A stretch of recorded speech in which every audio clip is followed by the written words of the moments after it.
வணக்கம், இது உங்கள் தமிழிய சேனல். ஒரு நாட்டோட மிலிட்ரி ஸ்ட்ரென்த்தை பற்றி பேசுகிறப்போ அதோட ஏர்ஃபோர்ஸ் பற்றி தான் பெரிய அளவில் பேசுவோம். என்ன தான் மாடர்ன் வெப்பன்ஸ் நிறையவே இருந்தால் கூட ஒரு நாட்டோட மிலிட்ரி ஸ்டாண்டர்ட் அண்ட் கெப்பாசிட்டியை டிராஸ்டிக்கலாக இம்ப்ரூவ் பண்ணுறது என்னன்னு பார்த்தீங்கன்னா இந்த ஏர்க்ராஃப்ட் கேரியர்ஸ் தான். இதை கடலில் இருக்கிற ஒரு நகரக்கூடிய மிலிட்ரி பேஸ் அப்படின்னு கூட சொல்லலாம். ஏன்னா இதை எங்கே வேணும்னாலும் ஈஸியாக டெப்ளை பண்ண முடியும். ஏர்க்ராஃப்ட் கேரியர்ஸோட நிறைய இன்ட்ரெஸ்டிங்கான விஷயங்களை இந்த வீடியோவில் பார்க்க போகிறோம். ஸோ இந்த வீடியோவை ஸ்கிப் பண்ணாமல் கடைசி வரைக்கும் பாருங்கள். இது வரைக்கும் சப்ஸ்கிரைப் பண்ணாத ஃப்ரெண்ட்ஸ் சப்ஸ்கிரைப் பண்ணிக்கோங்க. வாங்க வீடியோக்குள்ளே போகலாம்.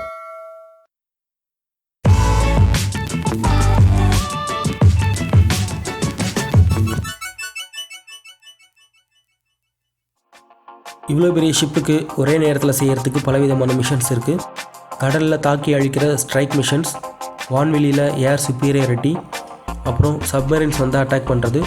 அது மட்டும் இல்லாமல் நமக்கு ஏதாச்சும் இன்கமிங் த்ரெட்ஸ் வந்துச்சுன்னா அதுக்கான ஏர்லி வார்னிங் கண்ட்ரோல் அப்படின்னு ஒரே நேரத்தில் ஏகப்பட்ட மிஷன்ஸ் இதில் செய்ய வேண்டியதாக இருக்குது. இது மட்டும் இல்லாமல் water to air, water to surface அப்படின்னு பலதரப்பட்ட மிசைல்ஸை இதால் லான்ச் பண்ண முடியும். இதனால தான் மிலிட்ரியில் இதோட பங்கு ரொம்பவே முக்கியமானதாக இருக்குது. ஹெலிகாப்டர் லான்ச் பண்ணுற மாதிரி ஏகப்பட்ட ஷிப்ஸ் இருந்தால் கூட ஃபைட்டர் ஜெட் லேண்ட் பண்ணுற மாதிரியான ஏர்க்ராஃப்ட் கேரியர்ஸ் இந்த உலகத்துலேயே 23 மட்டும் தான் இப்போ சர்வீஸில் இருக்குது. அதில் 12 யார்கிட்ட இருக்குதுன்னு பார்த்தீங்கன்னா நம்ம பெரிய அண்ணன் அமெரிக்கா கிட்ட தான் இருக்குது. ஏஷியாவில் யார்கிட்ட இருக்குதுன்னு பார்த்தீங்கன்னா சைனா, தாய்லாந்து, ரஷ்யா மற்றும் இந்தியா கிட்ட ஒரு ஏர்க்ராஃப்ட் கேரியர்ஸ் இருக்குது. இந்த ஏர்க்ராஃப்ட் கேரியரோட ரன்வே அண்ட் கெப்பாசிட்டியை வச்சு இதை 4 டைப்பாக பிரிக்கலாம். பொதுவாக ஏர்க்ராஃப்ட்ஸ் டேக் ஆஃப் பண்ணுறதுக்கும் லேண்ட் பண்ணுறதுக்கும் ரொம்ப நீளமான ரன்வே தேவை. ஆனால் இங்கே இருக்கிற சின்ன இடத்துல தான் இவங்க டேக் ஆஃபும் பண்ணணும், லேண்டிங்கும் பண்ணியாகணும். அதனால தான் ரன்வே வச்சு 4 டைப்பாக பிரிக்கிறாங்க.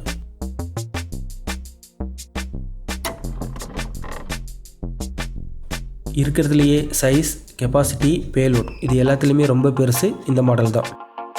பேலோட் பார்த்திங்கன்னா 1,00,000 டன்னுக்கும் அதிகமான பேலோட் இதில் கேரி பண்ணிட்டு போக முடியும். கேட்டோபார் சிஸ்டத்தில் டேக் ஆஃப்காக கேட்டபில்ட் அப்படிங்கிற ஒரு எக்ஸ்டர்னல் டிவைஸ் யூஸ் பண்ணுறாங்க. இது ஒரு ஹைட்ராலிக் பிஸ்டன் சிஸ்டம். இதுக்கு மிகச்சிறந்த எக்ஸாம்பிள் என்னன்னு பார்த்தீங்கன்னா நம்மளோட உண்டி வீல் தான். இந்த சிஸ்டம்னால் என்ன பெனிஃபிட் அப்படின்னு பார்த்தீங்கன்னா இதனால் ஃபைட்டர் பிளேனுக்கு எக்ஸ்ட்ரா ஃபோர்ஸ் கிடைக்கும். ஸோ அதிகமான பேலோடு இருந்தால் கூட இதால் ஈஸியாக டேக் ஆஃப் பண்ண முடியும். 30 செகண்டுக்கு ஒரு ஃப்ளைட் இதில் லான்ச் பண்ண முடியும். இது ஒரு பிஸியான ஏர்போர்ட்டை விடவும் ரொம்பவே ஃபாஸ்ட். லேண்டிங் டைமில் ஃப்ளைட்டோட ஸ்பீடை கம்மி பண்ணுறதுக்காக ரன்வேல அரஸ்டிங் கேபிள் அப்படிங்கிற ஒரு ஹைட்ராலிக் சிஸ்டம் யூஸ் பண்ணுறாங்க. ஃப்ளைட்டில் இருக்கிற டெயில் ஹூக் ரன்வேல இருக்கிற கேபிளோட லாக் ஆகி இதோட ஸ்பீட் கம்மியாகும்.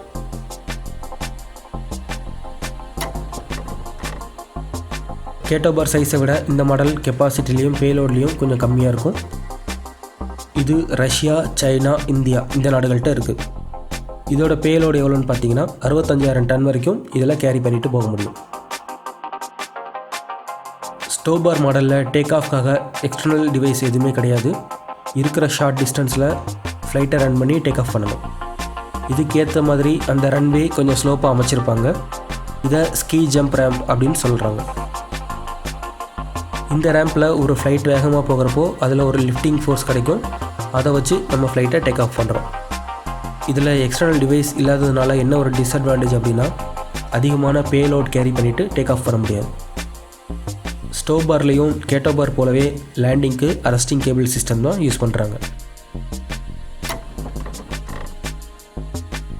இந்த மாடலில் டேக் ஆஃப் பண்ணுறதுக்காக ஸ்டோபார் போலவே ஒரு ஸ்லோப் ரேம்ப் யூஸ் பண்ணுறாங்க.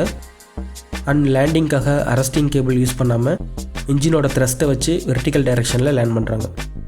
இது ஸ்டோபார் மாடலை விடவும் பேலோட் கம்மியாக தான் இருக்கும். இதை ஹெலிகாப்டருக்காக பண்ண டிசைன் அப்படின்னு கூட சொல்லலாம். இதில் டேக் ஆஃப், லேண்டிங் ரெண்டுமே இன்ஜினோட த்ரஸ்ட்டை வச்சு வெர்டிக்கல் டைரெக்ஷனில் தான் பண்ணுறாங்க. இதில் அதிகமாக ஹெலிகாப்டர்ஸ் யூஸ் பண்ணால் கூட இதில் யூஸ் பண்ணுற ஏர்க்ராஃப்டையும் டேக் ஆஃப் அண்ட் லேண்டிங்காக இன்ஜினோட த்ரஸ்ட்டை வச்சு வெர்டிக்கல் டைரெக்ஷனில் தான் லேண்ட் பண்ணுறாங்க.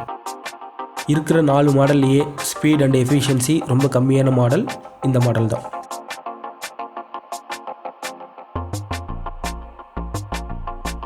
அடுத்ததாக இது எவ்வளோ தூரம் போகும், எப்படி ரீஃபில் பண்ணணும் அப்படின்னு நமக்கு ஒரு டவுட் வரும்.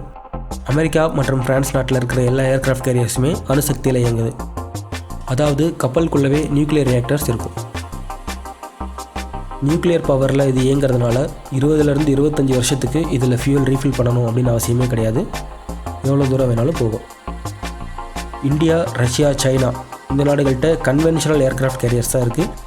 இதில் ஒரு தடவை ரீஃபில் பண்ணணும் அப்படின்னா 12,000 to 18,000 மைல் வரைக்குமே போக முடியும்.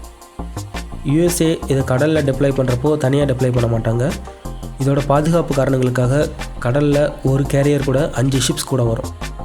அதில் ஒரு மிசைல் க்ரூசர், 2 மிசைல் டெஸ்ட்ராயர், ஒரு அட்டாக் ஷிப், ஒரு சப்ளை ஷிப் அப்படின்னு ஒரு டீமே வரும். இதில் இருக்கிற ஏர்க்ராஃப்ட்ஸ்க்கு தேவையான ஃபியூயல், அம்யூனிஷன், ஃபுட் இது எல்லாமே கூட வர சப்ளை ஷிப் தான் எடுத்துகிட்டு வரும்.